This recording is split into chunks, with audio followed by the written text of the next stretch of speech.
Good evening, future Maryland homebuyers. Thanks so much for being here. My name is Kelly Beard, Content Specialist for Maryland Realtors, and I want to welcome you all to your Home Buying Keys webinar. Assembled tonight, we have experts in the industry. With us is our very own Director of Advocacy and Public Policy, Lisa May, Frank Bamunde and Catherine Kramer-Dale from Maryland Housing and Community Development, our local realtors, Benjamin and I lost it. Sorry, Ben. It's all right. With Berkshire Hathaway and our lender, Kendall Quiones from Main Street Lending, as well as James Hall from Freddie Mac. Tonight, you will get an abundance of information to help you navigate and succeed in your home buying journey. This webinar will be recorded and sent out to all attendees after the conclusion of the webinar. We encourage your questions and we look forward to answering them. Please post all your questions in the Q&A box below at the bottom of your Zoom screen. And with that, I will turn it over to Lisa, our Director of Advocacy and Public Policy. Lisa, take it away. Kelly, thank you so much. And thank you everyone for being here tonight. You know, there is just a host of information that is out there about buying and selling a home in today's market. There's talk about interest rates and inventory, and it probably has led you to have some questions. And that's okay. That's why we are here. We have assembled this panel of experts to help you answer those questions, kind of take that uncertainty out of the home buying process here in 2024. So we really do want to hear from you. This is how we personalize the content to what your questions are and what you need to know. So we really do encourage you to use that Q&A box during one of our presenters, or, you know, if you think of something later on, we will stick around as long as we possibly can until we've answered all of your questions. So please don't be shy. Please let us know what you're thinking, what you're feeling about becoming a homeowner in Maryland. As Kelly mentioned, we have a wonderful group of presenters tonight, starting with our realtor, Benjamin and Kowiak. I believe I got it right, but even if I didn't, let me tell you, I found Ben's website, and I believe it is bensawesome.com. Okay, that's easy enough to remember, right? And it tells you everything that you need to know, bensawesome.com. So Ben is with Berkshire Hathaway here in Maryland, also a member of our Housing Opportunity Committee with Maryland Realtors. So I am going to turn it over to him. He has a few slides. Ben, we're going to get started with you. So thank you. Thank you. Hello, everyone. Glad to be here.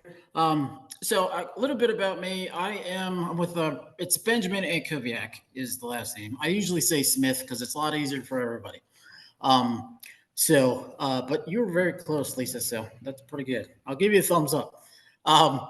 So I'm with Berkshire Hathaway Home Services, Home Sale Realty. I'm in downtown Annapolis right now. We actually have a few offices around. We have 30 something offices, but I'm an associate broker in Maryland, Washington, D.C., and Pennsylvania. I've been on the leadership side of things the last 4 years or so at a few different brokerages. I've been the new agent development coach, mentor, director, I don't know, everything for the new agents here for the last year. I love helping my clients buy and sell houses. So that's another thing. So one of the best things about real estate in general is it's my happy place because I can work with every type of person from any type of background all over the world. So and I think I've hit I can't even tell you how many countries of our origins that I've helped people with. It's a great thing. So one of the biggest things starting out with in the home buying process to me is to get educated. And that's what you're doing right now. So that's even like my slide's a little messed up, but the number one step was a buyer consultation with a real estate agent. But you're actually doing like step 1A, which is getting yourself educated. So you're ahead of the game already. So I give yourself a round of applause for that. But with a real estate agent, buyer's agent, what we can do for you, well, we can be your coach, your mentor, your consultant, your I don't know, marriage counselor, relationship counselor at times, emotional support animal, I guess, so to speak. So we're here to guide you in every step of the process and help you get educated, all along the way, because it's a very important purchase, and it's probably going to be one of the biggest purchases, if not the biggest purchase in your life. So starting out and meeting a realtor or two to you start to build a relationship with is very important. Not everybody has a personality like me that could get along with everyone, where everyone loves me. There are not, there are not all the agents out there that aren't like that. So, but when if I meet somebody and I'm not a great fit for somebody, I will pass them along to another agent in my office or one of the other agents or another brokerages I've worked with in the past. And if I feel that they're a better fit to work with them, that makes me happy because it's a relationship connection there. The next step, which is equally as important to meeting with a real estate agent, is meeting with a lender and getting a pre-approval or pre-qualification. In this market, it's a challenging market because nobody knows what's going to be happening. We've kind of been on the cusp of maybe the rates will come down at some point in the near future, but they don't seem to be doing that. That's been going on for a while. We also have a lack of inventory out there. A lot of people don't want to sell their houses because they have rates. Their interest rates are in the threes, and they don't want to sell to buy another house with the rates being in the sixes or sevens. I've had that conversation a few times in the past couple of weeks. So there's not a ton of inventory out there. So getting yourself pre-approved or pre-qualified will let you know where you stand, and you'll be able to jump on a house or make that decision to put an offer in. What I've seen lately, we're going through a point again where there are multiple offers on the table. I wrote up 5 offers last weekend, and we were beaten out in multiple offer situations for all of them. One house was in Severna Park, and I got there a little early, but I was 15 minutes early. I was there for a total of 45 minutes. 18 sets of people or 18 sets of buyers showed up and took a tour of the house. And that was the second day. And I think they had 30 something the day before. So they got multiple offers by Monday. And then my buyers, did not get that one. So, meeting with, getting your ducks in a row with, knowing what you can qualify for, how much you want to put down or down payments, things like that. Very important right up front, because you want to be ready to go once you're in the process. You want to be able to make the decision to move pretty quickly, because if you're interested in a house, likely there's like 5 to 10 other buyers that are interested in that house as well, just based on the lack of inventory that we have here. So those are the 2 really important things. Once we start looking at houses, the the most important thing would be to go around and take a look at different neighborhoods. Choose where you want to live, what you're looking for lifestyle wise. Some areas, have a lot more traffic than others. Some have, nothing to do. A lot of places have lots of things to do. So totally up to you. The one thing I will say, when you start looking at houses, you're probably not going to buy the first one you see. You probably fall in love with it online, then you get there, and then you're probably not going to like it. That happens a lot.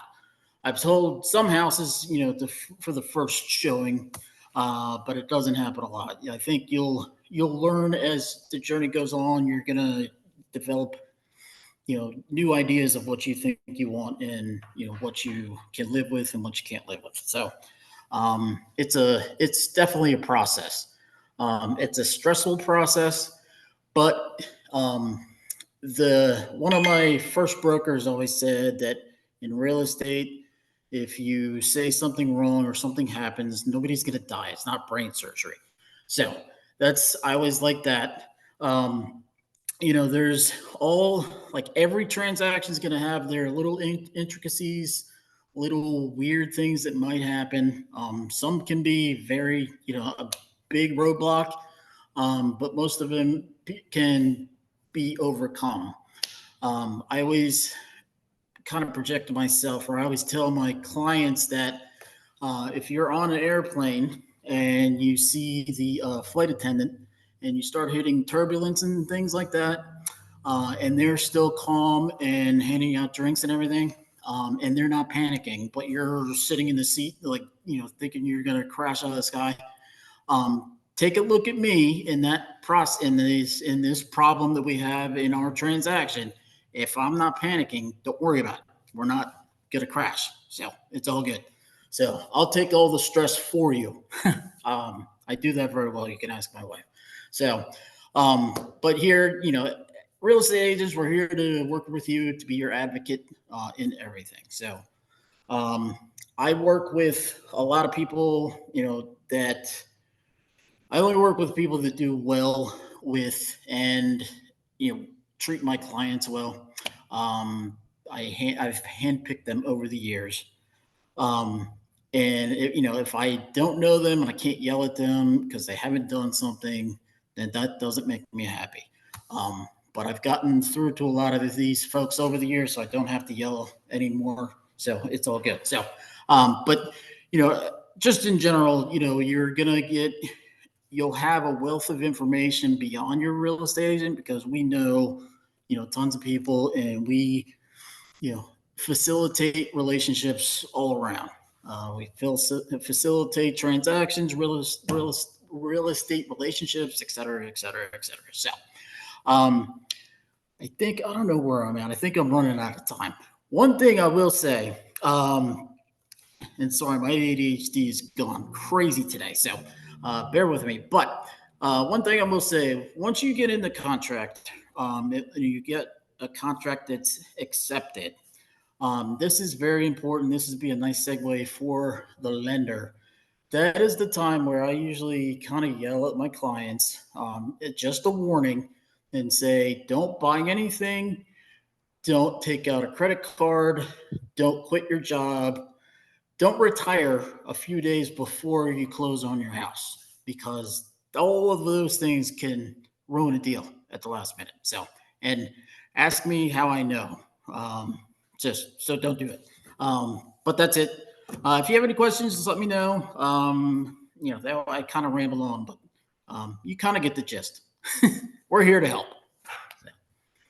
No, Ben, that's great. And while we have this slide up, I think it's just so interesting that, a lot of folks think that when you're working with a realtor, the entire process stops right where it says contract accepted, right where it says that little green check mark. But look how many things come after that. And, in some cases, it's getting through all of those processes, and that's really where things can kind of go wrong. And you may have to go back and negotiate things again based upon what came up in an inspection or something. So how do you see that process working? Is most of your work before the contract is accepted, or do most realtors do the work kind of after the contract is accepted? How are you seeing that balance? I would say most of the things that we do, you don't see or you don't hear. And that's your agent is doing a good job when you don't have to hear like the dirty stuff or the running through miles of mud in a race, that type of thing. So yeah, there's a ton of, as soon as you get the contract done, we're here to make sure everything's running smoothly in the background. So I like it when, I'll check in with my clients and let them know, give them updates and everything's, looking good, more than me calling and saying, yes, we didn't do this, so you need to do that like right now. Because as soon as, one thing I should have said earlier is when you get into the contract accepted stage, there's a thing called time is of the essence at that point. And that means that there is a clock that's running.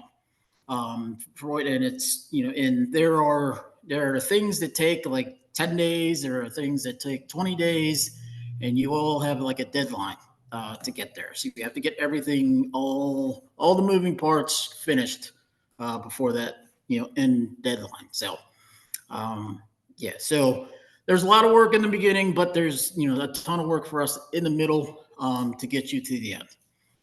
And hopefully it's the quiet part for the most part. So.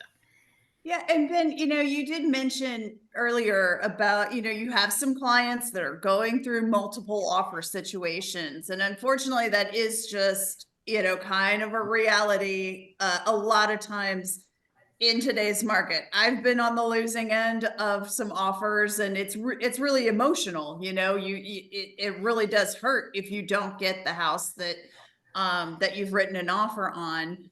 But there are other homes that do come along, and I guess in some ways, sometimes it actually works out better that you didn't get the house. Have you had clients that experience that, and how do you keep them from losing hope in this process where you can lose not just one house but maybe a couple houses before you get yours accepted? Yes, I've been through that a lot. I think one of the big things I do say when we do our first consultation is I kind of stress that there are many fish in the sea, and that's just not with houses. It could be with cars, people, etc. But the good thing is, in this world of real estate, a lot of people have built a lot of different houses. So there's a lot to choose from. So the one that you think the one that you may have lost out on, and and you're crushed at the moment, it probably wasn't meant to be. And that's why, like I said a little earlier, when you get through the process and you start going a little bit more, you'll see some houses and then you'll be like, I actually don't like a split foyer for some reason, even though I had my heart set on it. Or I always said that I never ever liked a split foyer, but the first house I ever bought, yeah, it was a split foyer. So, you can change, your taste may change throughout the process, and that's not a bad thing. So, and one thing that you did mention is the home inspection. There, especially with a lot of the multiple offer situations, a lot of times buyers will not have a home inspection contingency. I never recommend that. I know I've lost a few clients because I wouldn't let them make the decision. Like I messed up on my second purchase and I didn't get a home inspection and it was a nightmare. So I never ever want somebody to deal with that same type of thing. So, I'd rather lose out on a commission than put somebody down that rabbit hole of horribleness. So, always get a home inspection. Even, just always do it. That is, yeah. And then don't retire like 2 days before close. So, Great advice. Ben, thank you so much. If you're able to stick around, you guys can continue to put questions in the chat if you think of something. But we will go ahead and keep our program moving here. And we will, in fact, hand it over to our lender, Kendall Quinones. Thank you so much for joining us tonight. Kendall, what do we need to know about getting a mortgage and lending in today's real estate market? Well, thank you so much for having me. I do appreciate that. So there's are several things. First of all, we're not scary people. So just understand that there's a couple things that we're going to talk about when we go through the process with you. And we're often raised to say we're not supposed to talk about these things. So what do we talk about? We talk about your income. Okay, you're never supposed to tell anybody how much money you make. Well, you have to tell your lender. Okay, so if we dissect your income, we've got to say, okay, well, how much money do I make? Well, I make this much a year. Well, how are you paid? Are you paid by the hour? Are you paid commission? Are you paid bonuses? Are you W-2'd? Are you half and half? Are you self-employed? Those are all really important things to indicate to your lender, because that can justify whether or not we can use like hourly employment. Let me give you an example. If you just graduated from college and now you're in an hourly position and you have not been there for more than 6 months, we can't use your income at all because we don't have anything to average. We have to be sure that we're making sure that you're putting in the time and the hours to average. So Fannie Mae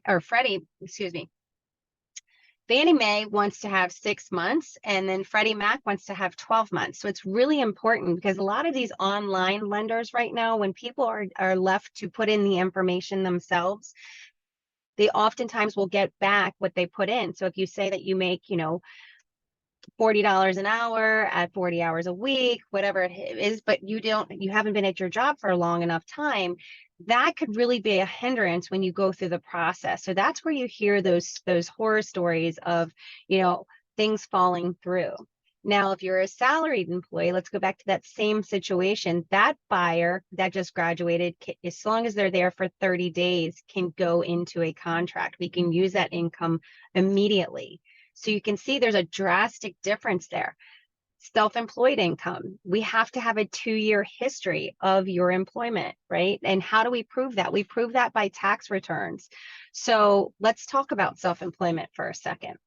You start off with gross receipts and you want to write off as much as you can so that you're not taxed as much at the end. So you have gross receipts less all of your write-offs, and then you have a net at the bottom.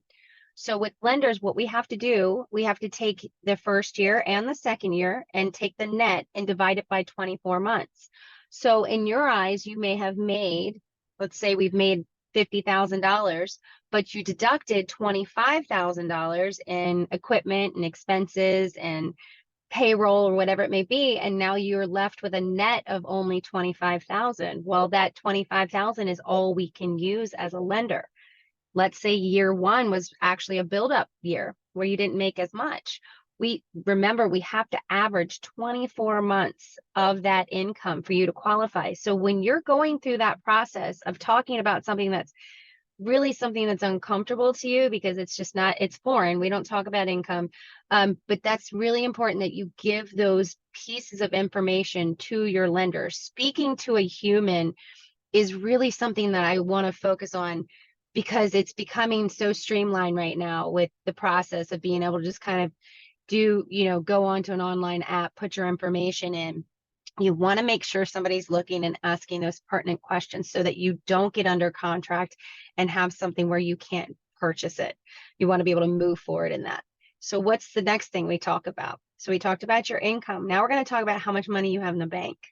Okay, those are things that people don't want to talk about, right? We got to learn, like, what's in your checking account, what's in your savings account, what's in your 401k, any type of assets that you have. Do you have any money markets, TSPs, if you're military? Those are things that we need to learn about. And if it's something that you don't want to utilize for the transaction, that's fine, but we still need to know about all of your assets, because that will help us identify what type of product to put you in. Right. So a lot of people will say, well, I don't really have much. And I said, it doesn't matter if you have $500 or you have $500,000. I just need to know what kind of income or excuse me, cash you have in the bank so that I know what type of product would fit your needs.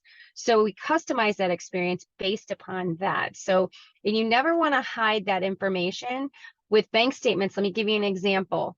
I had a client last week who just Zelled. They had a certain amount of Zelle go out of his account, and it kept going out. But we asked the question, do you have any child support, alimony, separate maintenance, anything like that? Did you pay out? And that's a question on the loan application. And then we go through it, and he said, no, I don't. Well, we saw a Zelle going out of $50 a week, and we said to the same person, we said, well, what is that? And he said, well, this is just me, supporting my daughter, and we have dual custody of our child. And I said, okay, well, you're giving her that money. He said, well, what does it matter? Well, it matters because when the bank sees that you have an obligation of pay that is consistent, we then have to count that as a debt against you. So Afterpay and Klarna and all those different, apps that are coming up now for maybe concert tickets that you want to purchase, and you're putting on a payment plan, those things are going to show up in your bank account that we have to count against the debt to the income. So you've got to be really careful on making sure you're very transparent on all your accounts. Now, one would say, well, what if I don't have any accounts? What if I'm, just in the process of saving? That's okay. That's why we have products. That's why we have programs to help assist you with those scenarios, like if, particularly the Maryland Mortgage Program is amazing to help with that. There's a 3%, there's a 4%, and a 5% down payment assistance product that we can piggyback with you to help you have assistance for your entire down payment, for example. So just that's your cash. We have to talk about that. And then the last thing that everybody really, really just does not really want to give up that information, or people are very elated to tell you because if they have really great credit, they want to talk about it, is your credit. Okay. I'm here to tell you, I've been in the industry for 23 years. I cannot tell you how many credit reports I see. I probably see about 25 credit reports a day. So I don't land in the sort of judgment at all. It doesn't matter where your credit is as far as what you've done on your credit report. It just matters of what's on it. So what do I look for? Well, we look for scorings. So the scoring models with Equifax, TransUnion, and Experian, those are the 3 repositories that we have to pull. And when we look at it, you get 3 scores. So let's say that you and another applicant applied, and now you have 3 scores apiece. Well, we're going to take the middle score for each of you, and whoever has the lower score of each borrower is the indicator for that loan. Okay. So a lot of people say, okay, well, I went to Credit Karma and my credit score seems to be 650. Well, keep in mind that Credit Karma is really good for you to have to be able to monitor your credit if anybody's utilizing your credit for, maybe a identity, that sort of thing. But it's not a really good gauge on what lenders use for scoring models. It's typically off about 60 points, okay? Because what happens with that Credit Karma is they actually have people that buy into that system and report to them, but not everybody does. So for example, let's say you bought something at Macy's and Macy's doesn't report to Credit Karma and you were late on your credit card for 3 months. That might not show up with Credit Karma. So it's really important for a lender to look at your credit, whether it be a very low score or a very high score. We can help you get to where you need to be in order to purchase. There's a lot of programs and products that will allow us to go below a 600 credit score. We can go as low as a 580 credit score. And then, the lowest is 450 and the highest is 850. And it's always those applicants that have a 750 credit score or higher that are always like, oh, I thought my credit score was 800. But please don't be discouraged by your credit, because we can help you get your credit in line with where it needs to be to purchase. I've had budget planning with clients where I say, okay, hey, listen, let's take a look at, this balance on this credit card. Your limit is, let's call it 10,000, but your balance is at 9,000. You are $1,000 away from hitting that balance. You got to be very careful with that. That's like the game of operation. Now I'm dating myself, but the game of operation, when you got close to the side and you try to pick something up, it would buzz. That's exactly what's happening to your credit report each and every month by like 30% if your balances are over your limit. So be very careful. So when I do budget planning with people, with my clients, is I basically say, okay, let's look at your credit report. Okay, maybe these three right now are getting close to the limit. What do you do on a monthly basis for those? And oftentimes I'd say the most popular response is, I pay an extra $25 to this card, I pay an extra $25 to that card, and so on. Well, that's great, but as finance charges accrue through that credit on those credit cards, you're never going to catch up. So what I say to the client is, hey, listen, let's pick the top credit card with the highest rate and the highest balance and pay the extra to that credit card. So if you're making an extra $25 to each credit card, why don't you just pay the minimum on those and take that extra $25 and apply it extra towards that credit card. So the example I just gave, let's pretend we do it for 4 credit cards. So instead of doing 25 4 times, we're going to pay an extra 100 to just that one credit card to accelerate those payments down and get it off that limit. So that's something to really, really think about when it comes to your credit and what helps your credit. Another thing is trade lines. We really don't want to see more than 4 trade lines on your credit report. What that means is if you've got like, let's say you're at Kohl's and Kohl's wants you to save 20% by opening up a credit card. Everybody talks about it, especially home goods. I'm a big home goods girl. And every time I go there, they're always like, do you want to open up a credit card? And I was like, no, I had one and I canceled it because I'm a lender. And that's my answer. And the reason is we don't want you to have access to too much credit. Too much credit can hurt you. So 4 trade lines would be good. Oftentimes it's a car, it's a credit card, maybe 2, some student loans I've seen, but just be careful on how much credit you carry. Now, on the opposite side of that, you got to be careful if you don't have any credit, because not having a credit card is like not having a pulse. So I have had some clients where like, I haven't used my credit card in 6 months. Well, when I go to pull their report, guess what I find as a scoring model? It's a 0. It's NA. It says there's no reporting available because of lack of activity. So you want to make sure when you have a credit card, if you're just starting to get credit, you want to make sure you use it and pay it off and use it and pay it off. But maybe keep a small little balance. I oftentimes tell my clients, make sure you keep a balance, like if you're going to get gas, okay? Spend it on gas, pay it off. Spend it on gas, pay it off. It's just like a pulse. It keeps going and going and going. And it's showing the ability to pay and repay, pay and repay. So your trade lines are the second biggest thing of your credit. And then the third thing that I would say to watch with your credit are your late payments. Derogatory payments can really be the kind of the Sharpie marker on your credit report, okay? You gotta be very careful with late payments, because with late payments, it stays on your credit report for 7 years. Everybody thinks it falls off after a year. It doesn't. It falls off the impact as much after 12 months, but it'll stay on your credit report for 7 years. So be very careful on your late payments, especially on installment loans that are big. So if you don't own a home yet, the second biggest purchase that you probably have made is your auto, okay, your car loan. So be careful with that, because the car loan, they're watching that. They're seeing how you've maintained a large payment.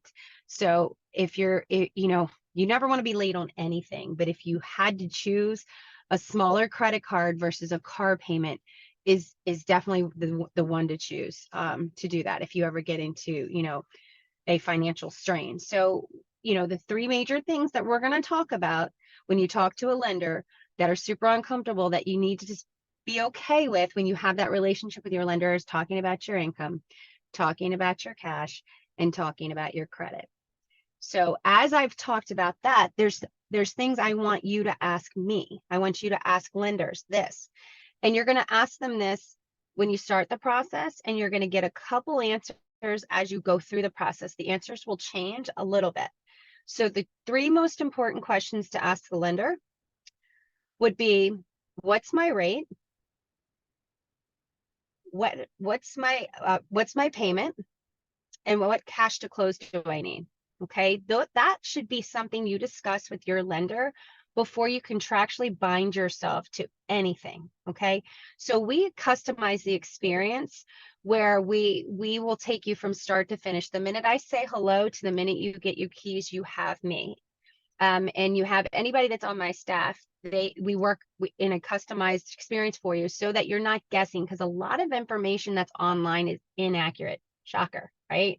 So we're finding that a lot of listings right now have the 2022 or even 23 taxes. Well, 24 taxes are out. Guess what? Properties just got reassessed in the area, so the tax bills have increased substantially from those last years. So it's okay. That's a part of your payment. 1/12 of your payment of taxes goes into your mortgage payment.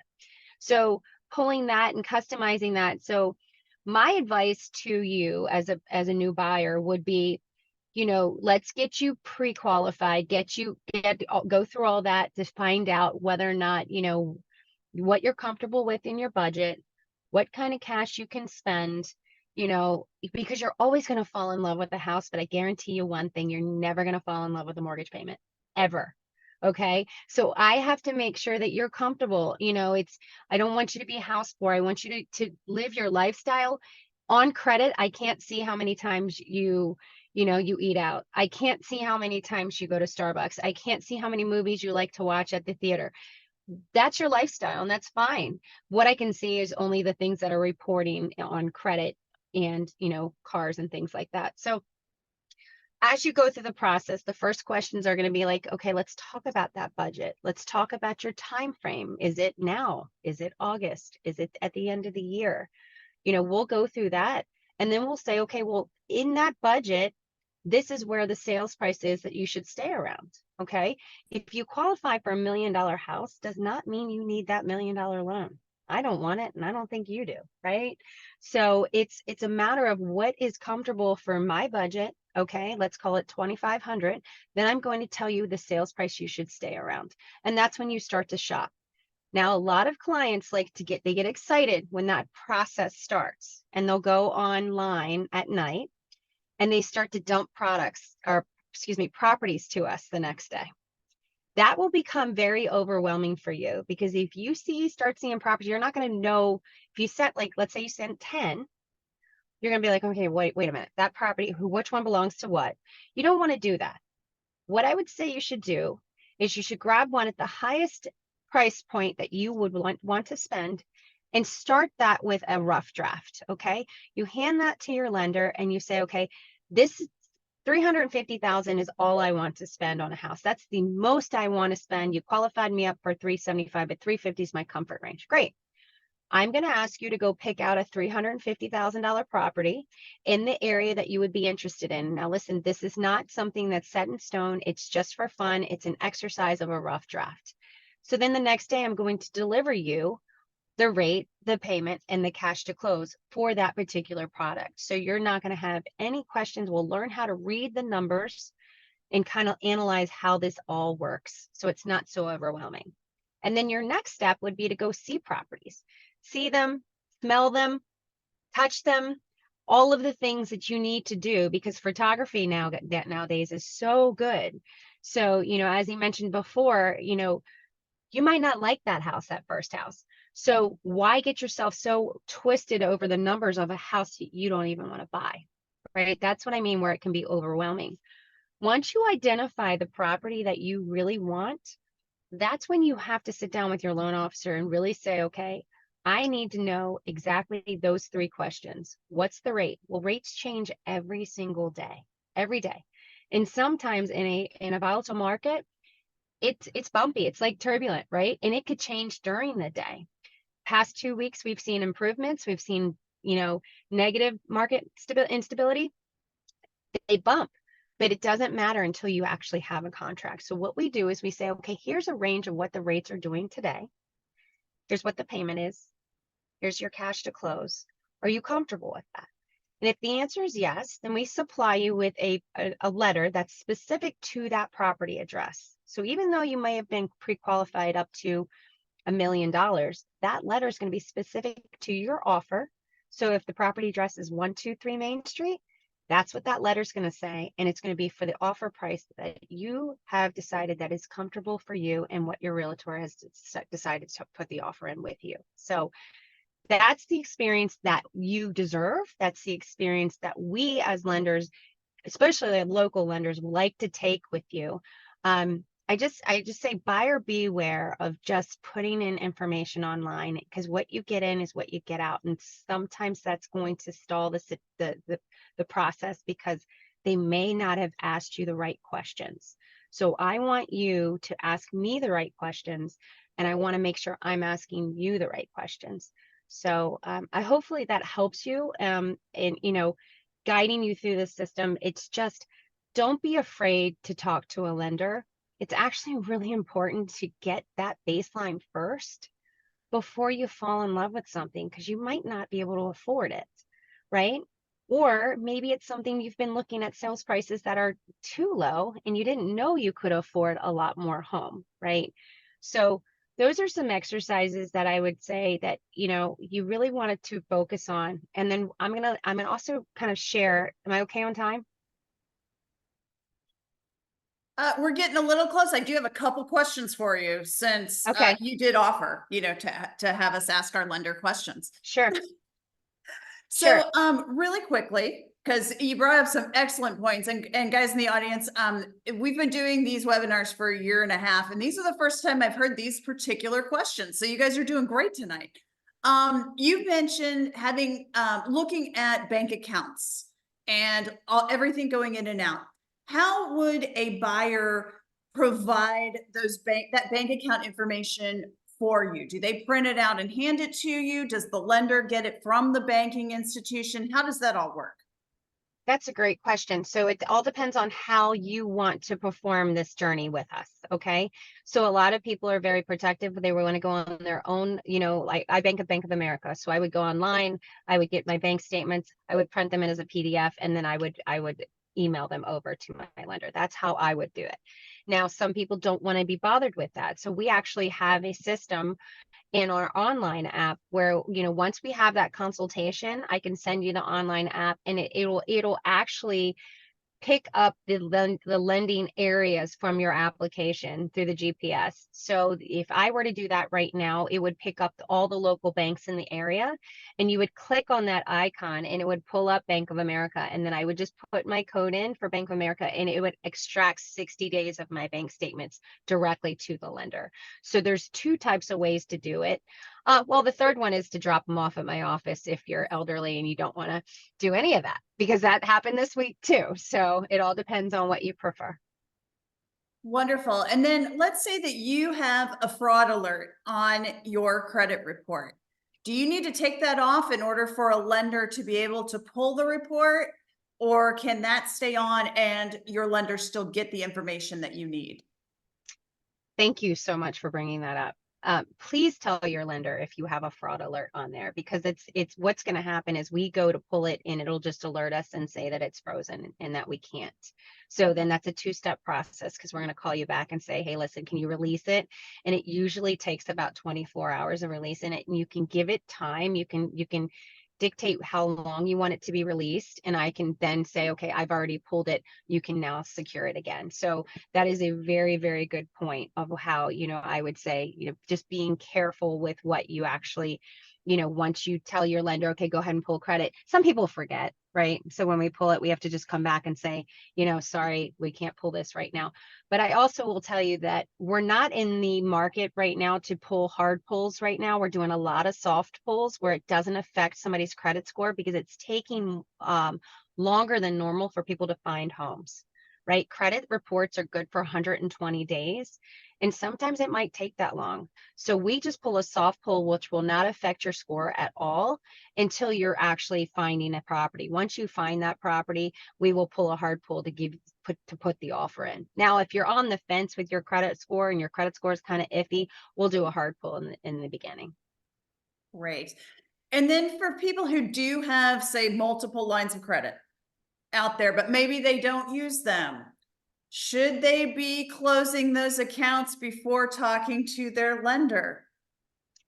I would say let your lender tell you that. Have if there's multiple accounts and they're just old, I would say if you had more than four, I'd be okay with you closing it. But if you don't have a lot of trade lines and you have something that's, maybe you only have two and you haven't been using them, I'm going to ask you to go use them, not to close them, because I need a pulse on your credit report, as we were talking about before. Great. And then one final question. Let's say that your income is paid in cash. How does that work? Is that the same as being self-employed, or is that slightly different? So we've had some situations where people get paid in tips. Tips are cash, right? You have to report those tips. If you do not report your cash, we cannot use it. It is absolutely invisible to us. Okay, we didn't even get into if people give you money for a gift for a purchase, but that's also invisible. We have to be able to trace where the funds come from. So if you are in a cash business, you have to be able to write it, to report it and have those earnings reported to the IRS. Awesome. Kendall, thank you so, so much for being here tonight, for presenting that. Thank you guys also for those wonderful questions. That's incredible. At this You're point, I very do want to move welcome. the Thank you. program along to Jim Hall. And you guys had questions about credit. And I think Jim has some very cool tools that you can use to make sure that your credit is the best that it can be. So Jim, it's all Yeah, yours. thank you, Lisa. I know we only have 14 minutes left, so I'm going to keep mine very brief because I don't want Catherine to get short shrifted here, and she's got a lot of great information she's going to share too. So I'm with Freddie Mac, and we are a mortgage company, but we don't lend directly to the public. So I'm not in competition with Kindle. Okay, we're in a secondary market. So what we do, we create mortgage programs for lenders like Kindle to use to provide to you, the consumer. And then what we do, we purchase the mortgages from mortgage companies and housing finance agencies to provide liquidity back into the market to keep the housing market flowing. So it's great that you tuned in tonight. You have gotten great advice from Ben and Kindle. I mean, it's really key for you as a potential home buyer and homeowner to get trusted advisors like Ben and Kindle, because they're going to be there for you. They're going to guide you through the process and provide you with a lot of, important information. Now, here at Freddie Mac, we have an educational tool for you. Now, Maryland Realtors will provide you with the slides that I'm going to put up on the screen now. And this program, was created over 20 years ago. It's called Credit Smart, and it's a financial literacy tool, and it is state of the art. I'm having trouble here, Lisa, finding it. Hang on one sec. Okay, got it. Okay. Can you see it? I sure can. All right, great. All right. So what this is, again, it's a financial literacy tool that, even though you're going to have these great trusted advisors like Kindle and like Ben, doesn't hurt to become educated, on the home buying process and the mortgage application process on your own. So this is something that you'll walk away from tonight and get something with a lot of value. So we've broken into two sides: the financial capability side and the homeownership education side. Now, the financial capability side is the essentials part, and that is something that you can keep through your whole homeownership journey. The home buyer use side is for the immediate process. That's when you're going through the process with Ben and with Kindle. Now, the essential side, okay, is very interactive. You can use it, at your leisure and at your own speed. And what we did, as I mentioned, we enhanced it within the last 2 years. So you can set up your own dashboard that you see on the screen here. Yeah, you can track your own progress. You can earn badges, set your own goals, keep your own notes. So it's really a nice tool for you to have. As you can see here on the essential side, there's multiple modules for you to use. There's setting goals, earning and spending, being a savvy borrower, planning to save, and preparing and protect. The last two, planning to save, is very, very important because, you know, there's more to just buying the home, okay? Because you're going to need money to take care of all the essentials of, you know, furnishing the home. And then also you need a rainy day fund because things happen when you become a homeowner. And it's great to have that little, you know, nest egg there to take care of things when you need some immediate cash to, you know, take care of, you know, maybe a water heater that blew and flooded your basement or whatever. Prepare and protecting is very important because we want you, you know, to really, really, you know, think about this. This is the biggest financial decision you're probably going to make in your lives in buying this house. So we want you to preserve and protect that asset because that's what it is for you. It's an asset where you're going to be building equity through the years. Now, the home buyer use side, again, like I mentioned before, this is the immediate part, okay? This is when you're working with Ben and Kindle. There's 6 modules. It shouldn't take more than 2 hours for you to complete. At the end, you have to pass a test. You have to achieve 80% or higher, and you get a completion certificate, which meets national industry standards for homeownership education and counseling. And that certificate is good for a year. So if I'm your realtor or if I'm your loan originator and I see that you went through this, I know you mean business and you want to buy a house. So again, this is provided to you by Freddie Mac. It's no cost and it's very valuable for you to take advantage of. So with that, I am going to stop sharing. And like I said, Lisa and Kelly and Maryland Realtors will share these slides for you so you can take advantage of Credit Smart. Is there any questions, Lisa, regarding education or Credit Smart in there? Or? Not in the Q&A, but I do just want to say, you know, there are a lot of down payment and closing cost assistance programs out there that can help you pay for your home purchase. And a lot of them require that you complete home buyer education first. And so you can do that through Freddie Mac for free. It doesn't cost you anything, but it could provide you with thousands of dollars toward your home purchase. So I cannot, you know, recommend it enough. And that's a great point. And, you know, I didn't go over our mortgage programs because I'm going to give Catherine time to talk about them. But the Maryland DHCD does, you know, allow for Credit Smart to be used, you know, in the Maryland mortgage program. So again, it's a great tool. And you know, everyone on the line with us tonight, hopefully, you know, you will take advantage of that. So. With that, I'm leaving you 7 minutes, Catherine. So I can do it. I can do it. okay. Perfect transition. And you know, we do have our Maryland mortgage program last, but that's because good things come to those who wait. Catherine Kramer Dale is pulling this up. These are Maryland mortgage products only for people here in the state. So Catherine, without further ado. I have 5 or 7 minutes, but most importantly, our website is www.mmp, which stands for Maryland Mortgage Program, Maryland, MARYLAND.gov. And today you have been on a phenomenal call where you've listened to all of our industry partners. Kendall Quinones is with us because she's one of our top lenders in the entire state of Maryland. She is also has the reputation of being one of our top producers in the entire state of Maryland. So when I say that you can pick a lender that's approved with us, you have one right here. And all of this information will be sent to you if you're registered. When you are interested in buying a home, yes, you need to go to Kendall.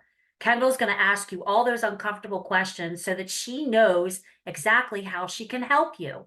She's then, as she mentioned, going to find a product, a program that's going to be the best fit for your bang for your buck. Every customer is different. So when you're talking to your friends, they may have done this, they may have done that. Kendall's going to make sure that she's doing what's best for you and what your purchase is and what your finances are and what your way of life is. so that you, again, as she mentioned, aren't house poor, and you're happy with this great purchase of a new home. I work for the state of Maryland Department of Housing and Community Development. A lot of people think, oh, if I'm going to the state to get assistance, I gotta like really be poor. I gotta like really need a program, right? No. The state of Maryland Department of Housing, people often think like, oh, I make way too much money. I wouldn't qualify for that. No, it's not for low to moderate housing. These are products that you can use to buy any home in the state of Maryland. We do condos, we do townhomes, we do single families. No, we don't do co-ops. No, you can't use this program to buy an investment property or a summer home. It has to be your primary residence. We as the state are providing you down payment and closing cost assistance so you can achieve the American dream of owning a home. On our website, we have products. The lender will go through these products with you. They will determine that you qualify. As Kendall mentioned, are you a first-time home buyer or are you not? What's your household income? What's your assets, like your bank accounts? What's your credit score? Like Jim said, home buyer education is imperative. You're required to get it. You definitely need an agent like Ben to make sure that once you get the pre-qualification, you're out there with a pre-qual letter and you can go shopping and find that house that you're comfortable with as your payment when Kendall gives you all the numbers. You do not apply directly with the state of Maryland. As much as I love to talk to home buyers, my relationship is with the lenders. So I educate the lenders all day and every day, and I help them make sure that they are comfortable with getting all the loans that they need and all the programs that they need to help you. So you don't apply with me, you apply with our approved lenders like myself with Kendall. You go to her, she's going to pick the best product. Maybe our program is not the best program. That's okay, but the products are here and the lender will determine. And as Kendall mentioned, we have programs where if you need money, we'll give you $6,000. We'll give you 3%, 4%, 5%, 6%. We even have a program called the Maryland Smart Buy. We'll help you buy a house and pay off your student loan debt.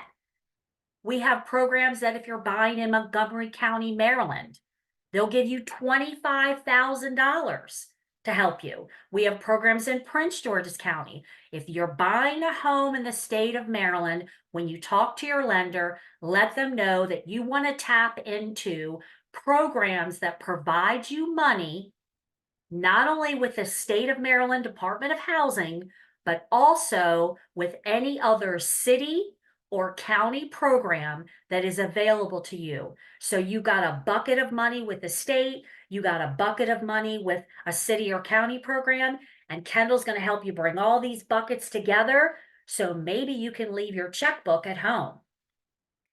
It's 7:29. I could talk forever. I'm in sales. I love people. I'm a girl. I love to talk. Reach out to Kendall if you are on this call or if you know somebody that is interested in buying a home. And as Kendall said, it could be in 6 months. It could be a year. It could actually be that it's a goal that you want to achieve in 2025.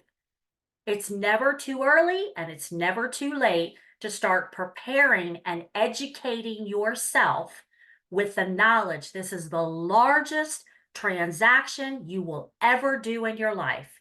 And you need to be empowered with the education so that you know what you're doing and you can then refer the lender to a friend or family.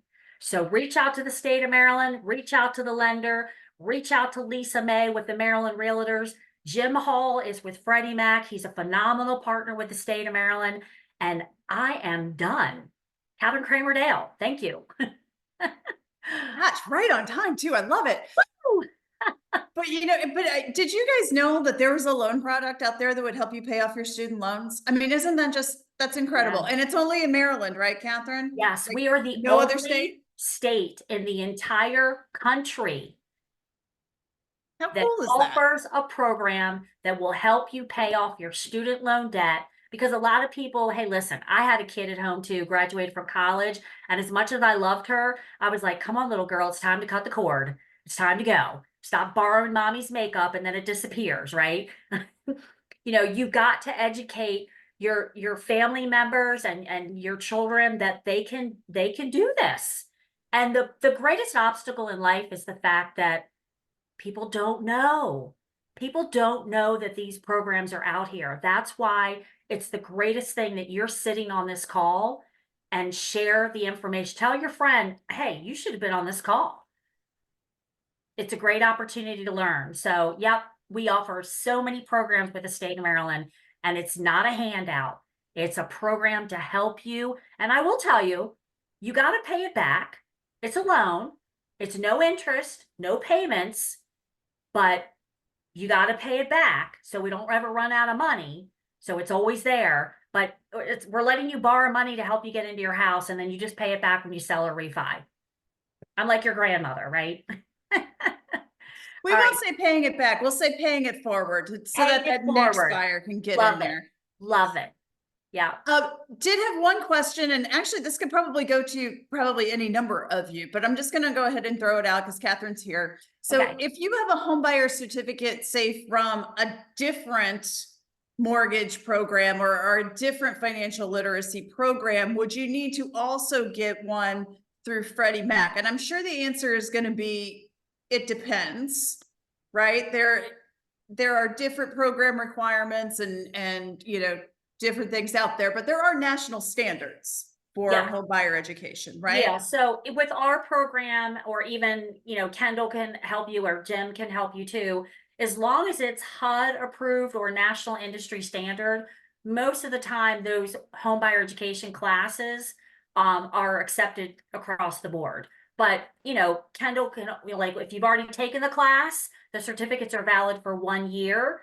So if you think you know, your certificate's going to expire soon, the lender can help you figure out how to get it recertified or go back. But yeah, most of them are covered throughout the whole, with all the different programs. But the lender will let you know, they'll guide you so that you're not taking all these different classes for all these different buckets of money. Perfect. And perfect questions to ask your lender, to ask your realtor. So, you know, when those types of things come up, certainly reach out to Kendall, reach out to Ben. Yeah. We are a little bit over on time. We do want to thank you all for sticking with us here tonight. We hope that you found it really valuable. And you are always welcome to come back and join us for next month's session, or to refer any friends or family who are also starting their homeownership journey to join us here as well. But on behalf of Jim and Catherine and Kendall and Ben and myself, Lisa May with Maryland Realtors, we really do want to thank you for being here this evening. Have a great rest of your week, a great weekend, and get out there and look for that home of yours. Thank you so much. Bye. See you. Bye, Bye. everyone. Thank you.